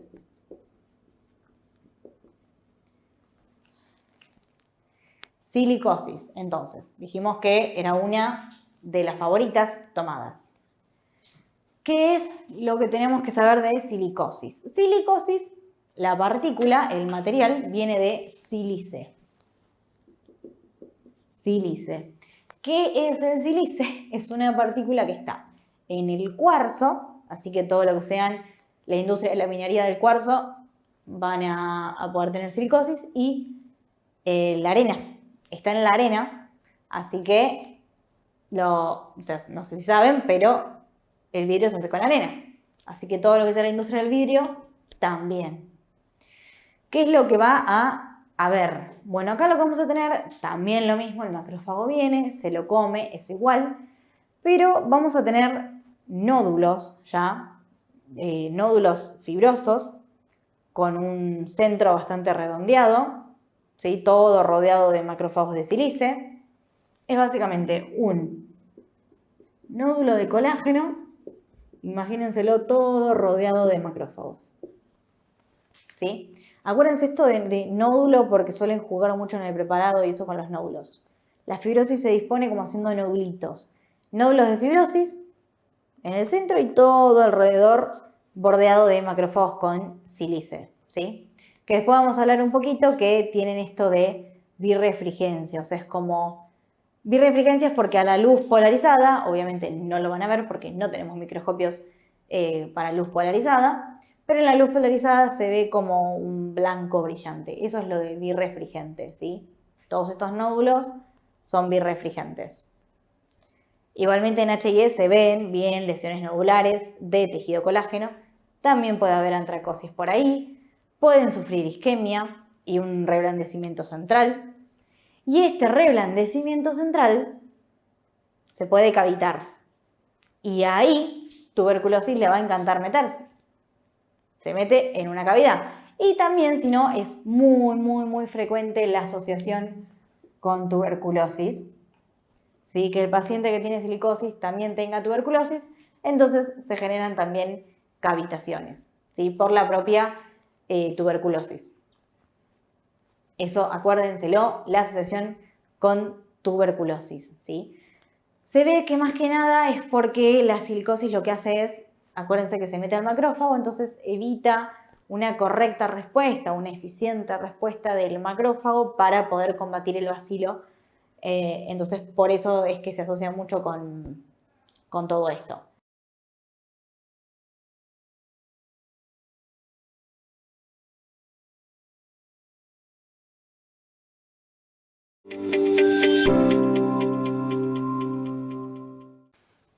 Bueno, entonces, hasta acá, a ver, ya marcamos que sí TBC.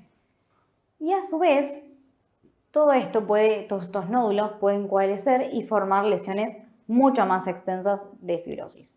Va a haber también mucha fibrosis a nivel de todo lo que es el pulmón, que de hecho esta fibrosis pulmonar masiva que se puede generar se dispone como en una forma más o menos así, ¿sí? No se ve tan bien, pero más o menos tiene una forma así, todo el pulmón así, que se lo conoce como el panal de abeja. Bueno, si más o menos tienen la idea de una estructura de un panal, es porque más o menos se parece a eso. Bien, ¿qué más hay que saber? ¿Dónde está localizado? Vieron que habíamos hecho un dibujito para antracosis de los de los pulmoncitos. Acá hacemos lo mismo. ¿Dónde le gusta localizarse? Más que nada en los ápices, arriba.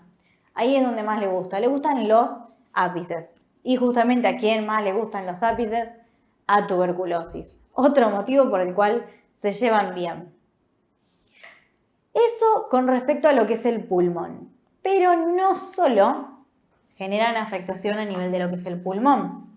También pueden generar afectación a nivel de lo que es los ganglios y a nivel de lo que es la pleura. A nivel de lo que son los ganglios va a generar una calcificación que se la conoce como calcificación en cáscara de huevo. ¿Por qué en cáscara de huevo? Porque es como que tenemos un huevito, un ganglio, y se calcifica todo afuera, pero no adentro. ¿Sí? Todo así se calcifica y adentro no. Por eso en cáscara de huevo. Afuera está duro, calcificado, y adentro no. Y después, en la pleura, lo que genera es una paquipleuritis, ¿sí? Fibrosante. O sea, va a haber fibrosis, no solo una fibrosis del pulmón, sino también en la pleura. Paquipleuritis fibrosante. Entonces, la pleura se va a engrosar, va a estar bien engrosada. Y último, ya termino, re importante que tienen que saber es de que genera neoplasia, ¿sí? Tiene 2 veces más riesgo de generar neoplasia que pacientes que por supuesto no tienen silicosis. Sobre todo que neoplasia, pulmón, estamos en pulmón. Puede ser cualquiera, pero sobre todo, por supuesto, pulmón. Así que también, ¿qué ponemos acá? Que cáncer sí. Y bueno, granuloma, justo con eso terminé silicosis y jamás lo nombré, así que chao granuloma. ¿Qué es lo que hay que saber entonces de silicosis? Su asociación con tuberculosis y su asociación con cáncer. Eso no olvidárselo, un sí enorme.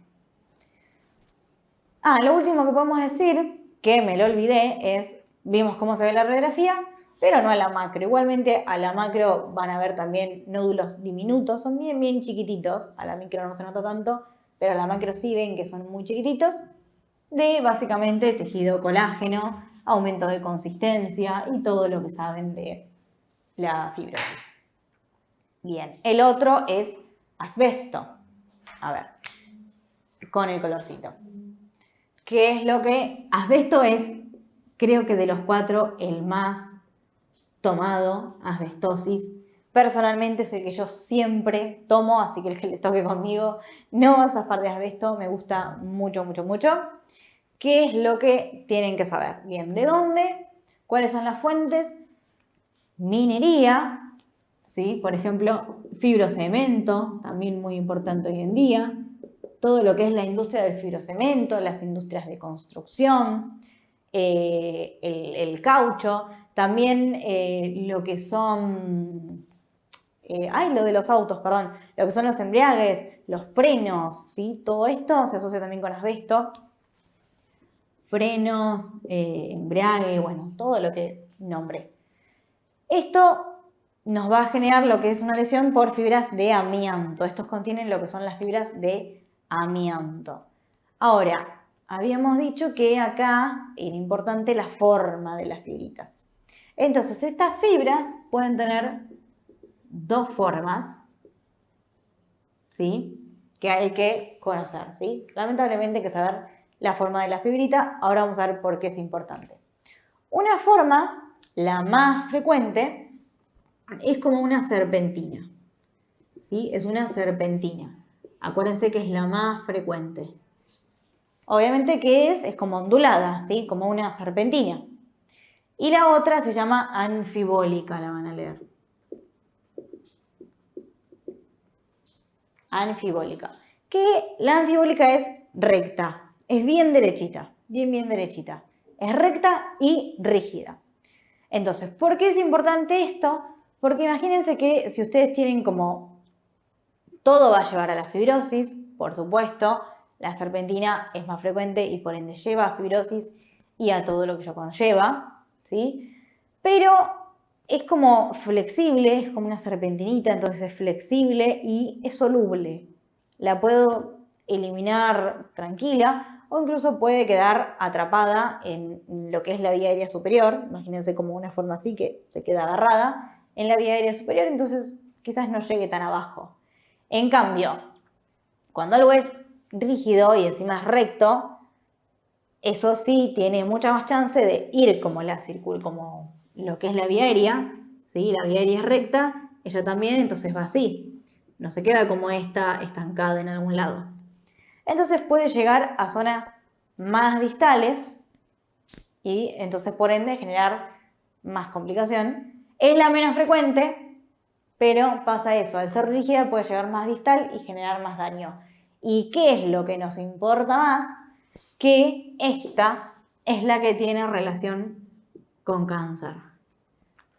Por suerte es la menos frecuente, pero tiene mucha relación con cáncer, ¿sí? Eso también tenganlo en cuenta. Bien. Después, ¿qué más tenemos que saber? A ver, el tema de, ya sabemos que entran, como todo, tiene una preferencia en lo que es el pulmón. ¿Qué es lo que prefiere? A diferencia de la silicosis, a este le gusta abajo, la parte basal, ¿sí? Bien cercano a la parte diafragmática. Es el mismo cuentito, ingresa, genera una fibrosis pulmonar masiva, ¿sí? Y no solo eso, sino que también genera placas a nivel de lo que son las pleuras, ¿sí? Piensan que está ahí abajo en contacto con la pleura, genera unas placas que es básicamente tejido conectivo denso en la pleura parietal, ¿sí? Que de hecho es la lesión más frecuente, es re frecuente encontrar, si ustedes lo miran por ejemplo de cara diafragmática, placas de una coloración medio amarillenta o blanquecina a nivel de lo que es la pleura parietal. Y lo mismo, fibrosis en panal de abeja. ¿Y qué otra cosa puede haber? Puede ser que estas fibras de amianto, ¿sí? Estén recubiertas de un material proteínico de hierro, ¿sí?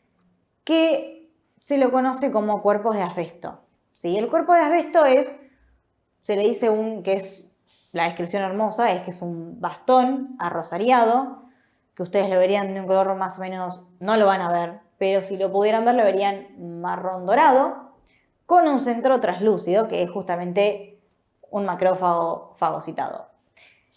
Y lo otro que pueden tener es el cuerpo ferruginoso de hierro, que es esto que charlamos de que las fibras pueden estar recubiertas con lo que es hierro y calcio. Cuando está recubierto de hierro, ferruginoso. Entonces es como que muchas veces adoptan una disposición que se le dice en letras chinas, porque ustedes ven como cosas así, todas cubiertas de hierro, que por supuesto se teñirían con azul de Prusia.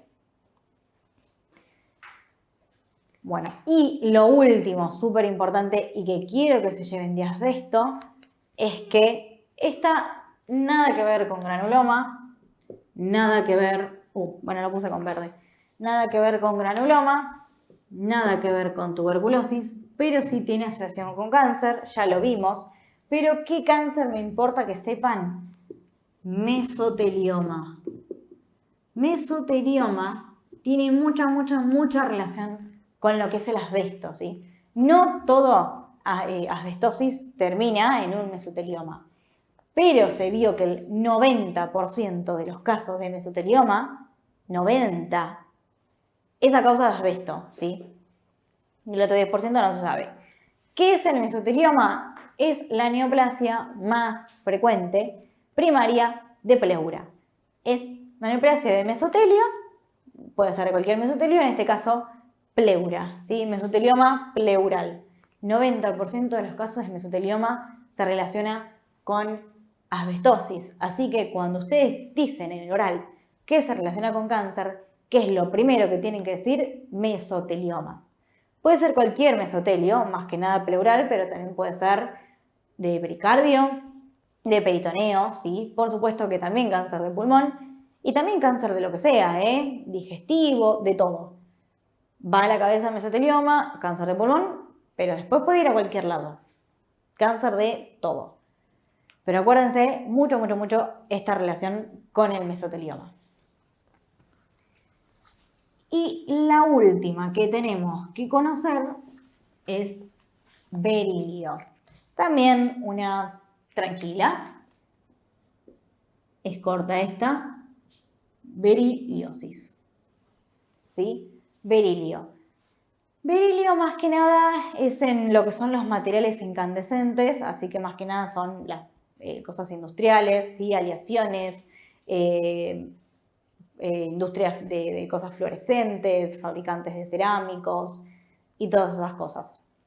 Lo que tienen que saber de berilio es que tiene una forma aguda que genera una neumonitis únicamente y una forma crónica, ¿sí? Esta tiene aguda y crónica que genera granulomas. Esto es la gran asociación que tienen que tener en mente. Berilio tienen que asociarlo con granuloma, que de hecho ya lo hemos charlado cuando veíamos granulomas y esas cosas.